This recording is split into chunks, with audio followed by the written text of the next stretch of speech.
quando eu fui convidado, eu confesso a vocês que bateu assim um sentimento de, não vou dizer insegurança, mas foi um desafio. Me senti muito desafiado. Não me senti desafiado para falar para jovens, né? Eu sou professor de sociologia há mais de 15 anos, eu tenho facilidade de falar com jovens, eu já tenho uma certa tranquilidade nesse lugar da fala com jovens, como educador popular, como uma pessoa que está sempre inserida, né, nos coletivos culturais aqui de Belo Horizonte. Acho que o maior desafio foi o tema, né? Acho que todos nós temos um pouquinho de um sabotador ali dentro da gente. Sucesso. Me chamaram para falar sobre sucesso, é isso mesmo? Né?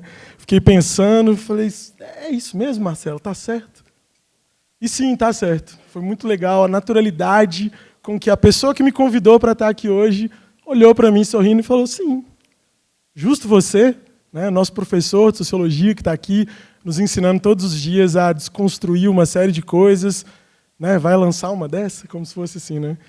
E eu falei, é verdade, né? Quando a gente pensa em sucesso, será que só existe uma forma de pensar sucesso?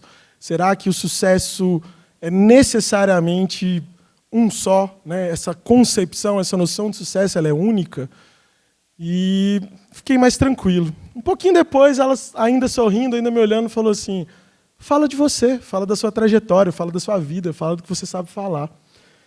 E tem aqueles memes, né? Se você fosse um animal, qual animal você seria? Se você fosse uma coisa, qual coisa você seria? Eu acho que se eu fosse uma coisa, eu seria música, assim. Talvez eu sou uma pessoa nascida e crescida no Barreiro, né? Eu fui criado num bairro de periferia aqui de Belo Horizonte, num subúrbio, um bairro maravilhoso, inclusive.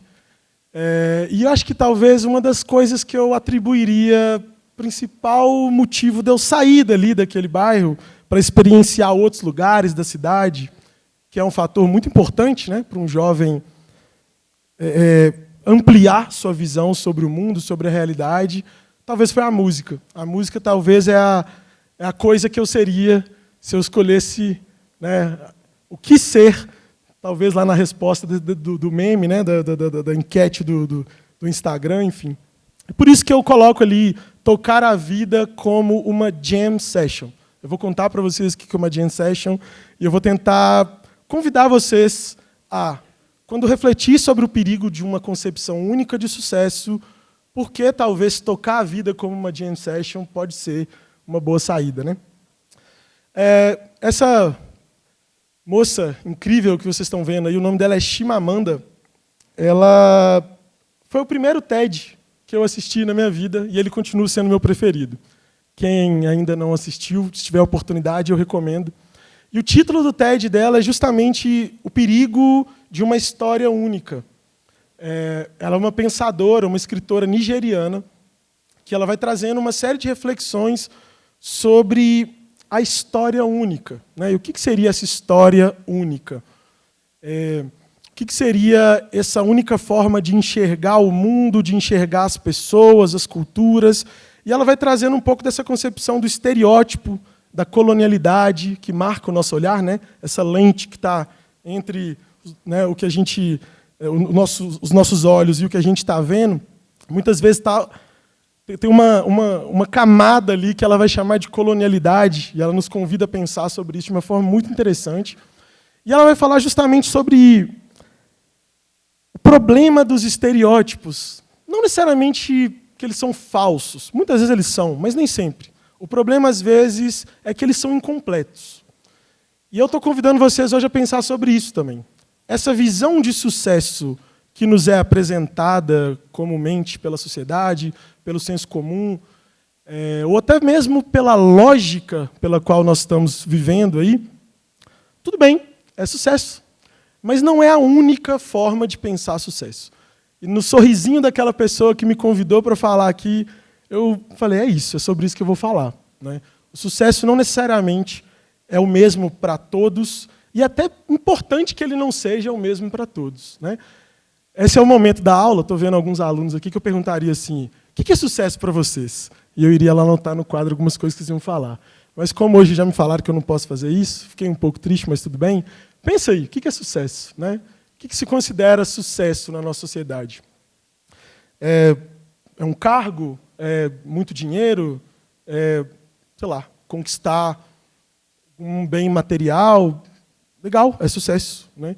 Mas existem outras formas de pensar sucesso? Existe uma concepção talvez mais coletiva de se conceber sucesso? Será que a gente pode entender sucesso como alguém que transforma a própria vida ou o mundo à sua volta?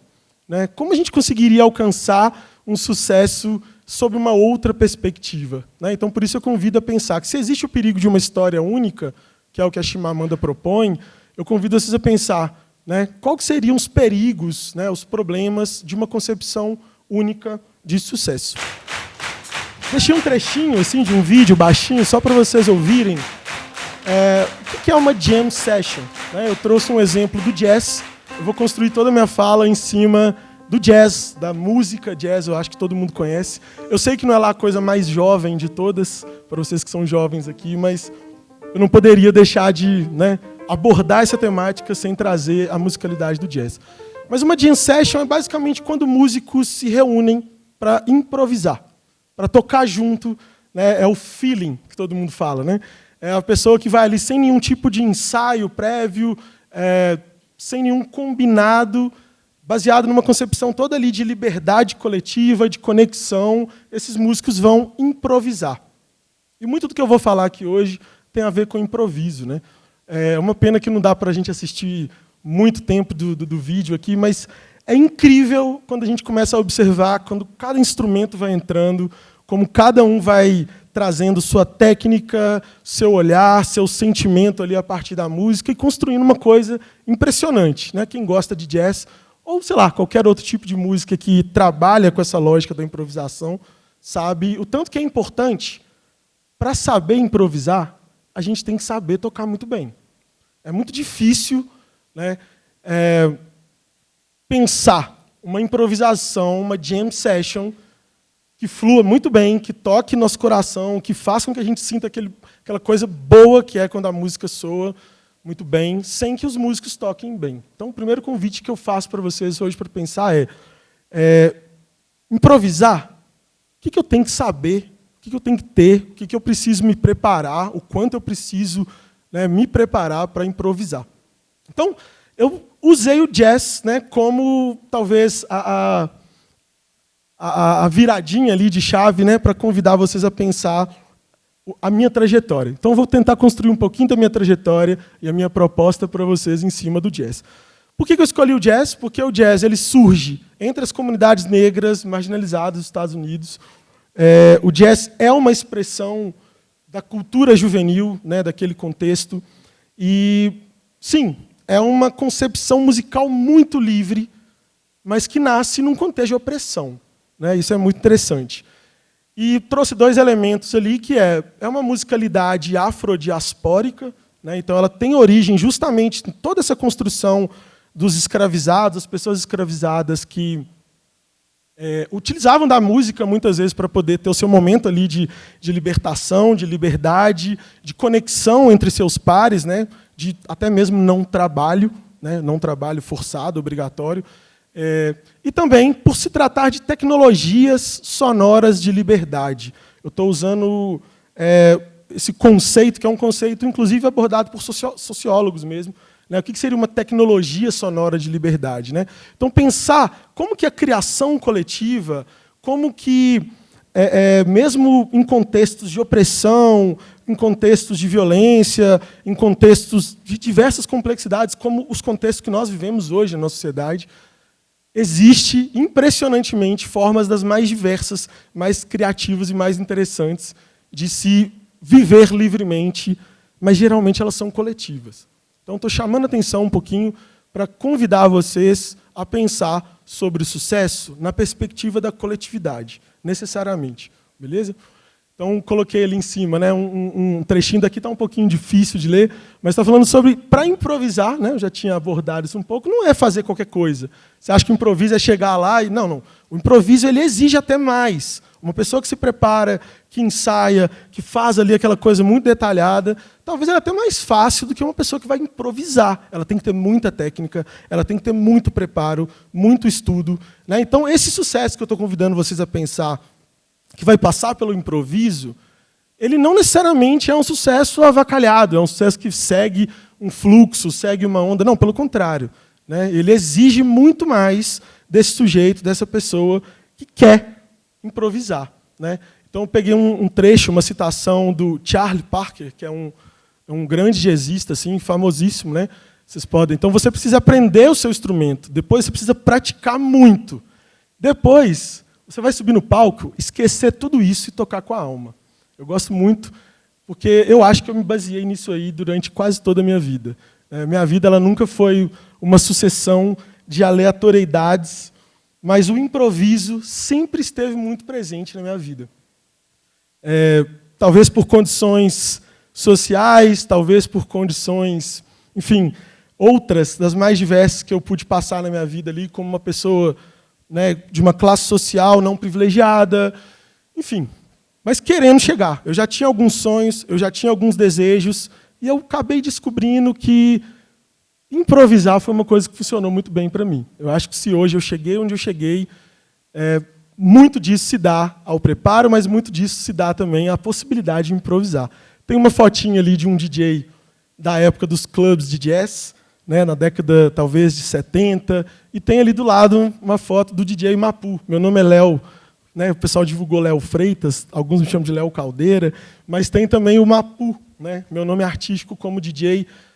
Eu sempre fui pesquisador musical, sempre tive um interesse muito grande pela música e sobre como transmitir para as pessoas o que eu queria contar de histórias. Eu aprendi a contar histórias a partir de músicas dos outros. Outras músicas, misturar essas músicas e trazer essa essência para as pessoas, e por isso eu citei esse trechinho do Miles Davis, né? E isso acabou me levando muito para o lugar da educação também. Como assim, né?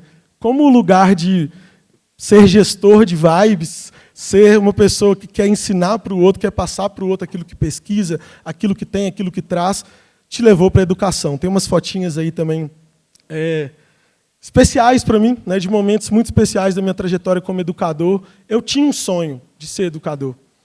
É um sonho que, para a nossa sociedade, nem sempre é visto como um sucesso, né? Não é uma carreira muito vista como sucesso, não é um retorno financeiro que as pessoas concebem como o auge do sucesso na nossa sociedade neoliberal, capitalista, mas é um sonho. E é um sonho que eu me preparei bastante, me dediquei bastante para chegar. Hoje dou aula nessa escola que está sediando esse evento e em alguns outros projetos, na UFMG, em alguns outros lugares, onde eu posso exercer o que eu considero como educação. E eu trouxe um trechinho do Paulo Freire para falar sobre o que eu considero educação. Né? E a educação é uma prática de liberdade, é uma prática necessariamente de libertação. E quando eu estou em sala de aula, quando eu tenho a oportunidade de trabalhar com os jovens, que eu confesso a vocês que é o público que eu mais gosto de trabalhar, ali eu me sinto um ser de muito sucesso. Eu me sinto um sujeito de muito sucesso. Com os retornos que eu tenho, às vezes com olhares, às vezes com falas, ou às vezes, ou posso dizer, né, assim, modéstia à parte, muitas vezes com frases como: nossa, Léo, essa aula marcou minha vida, essa aula mudou minha forma de enxergar as coisas, essa aula marcou, né, a minha forma de enxergar o mundo. E o perigo de um sucesso único, às vezes, é esse: nos colocar num lugar onde a gente não consiga ver outras possibilidades de sucesso, e muitas vezes nós nos frustramos mesmo, né? Não à toa nós estamos vivendo aí uma geração de pessoas frustradas, ansiosas, deprimidas. Claro, temos muitos motivos para isso. Mas será que essa concepção única de sucesso não está contribuindo para isso? Para essa geração, para essa produção de jovens, de pessoas cada vez mais ansiosas, cada vez mais frustradas, cada vez mais infelizes, né? Como que as redes sociais, que eu, né, sou um grande usuário, enfim, gosto muito de internet, gosto muito de celular, mas em que medida isso não discutido, não conversado, não trazido numa mesa de café da manhã, numa casa de uma família, pode fomentar, pode dar mais, né, elementos para que essas pessoas se frustrem por ter um modelo único de sucesso, né? Trago um pouquinho também, né, dentro ainda da minha vivência, né, essa concepção de educação, que a educação, para mim, ela não é uma coisa para repetir, não é uma coisa para eu ensinar para os mais novos como viviam os mais velhos, né, mas para pensar uma forma de construir uma sociedade em que caibam outras visões de sucesso também.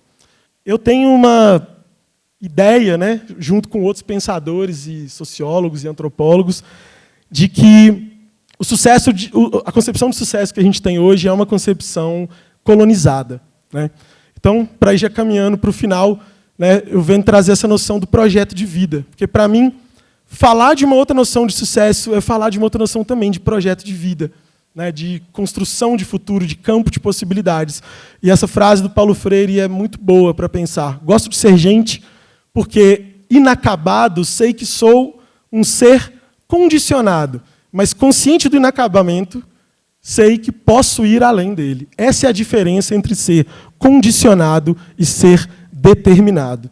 Então, nós somos seres condicionados, gente. Nós não somos seres determinados por nenhuma concepção, nem racial, nem étnica, nem de classe, mas nós somos seres condicionados. E isso é muito importante quando a gente pensa como a gente vai renovar a esperança. O que a gente pode pensar para renovar ou para reaprender a noção de esperança.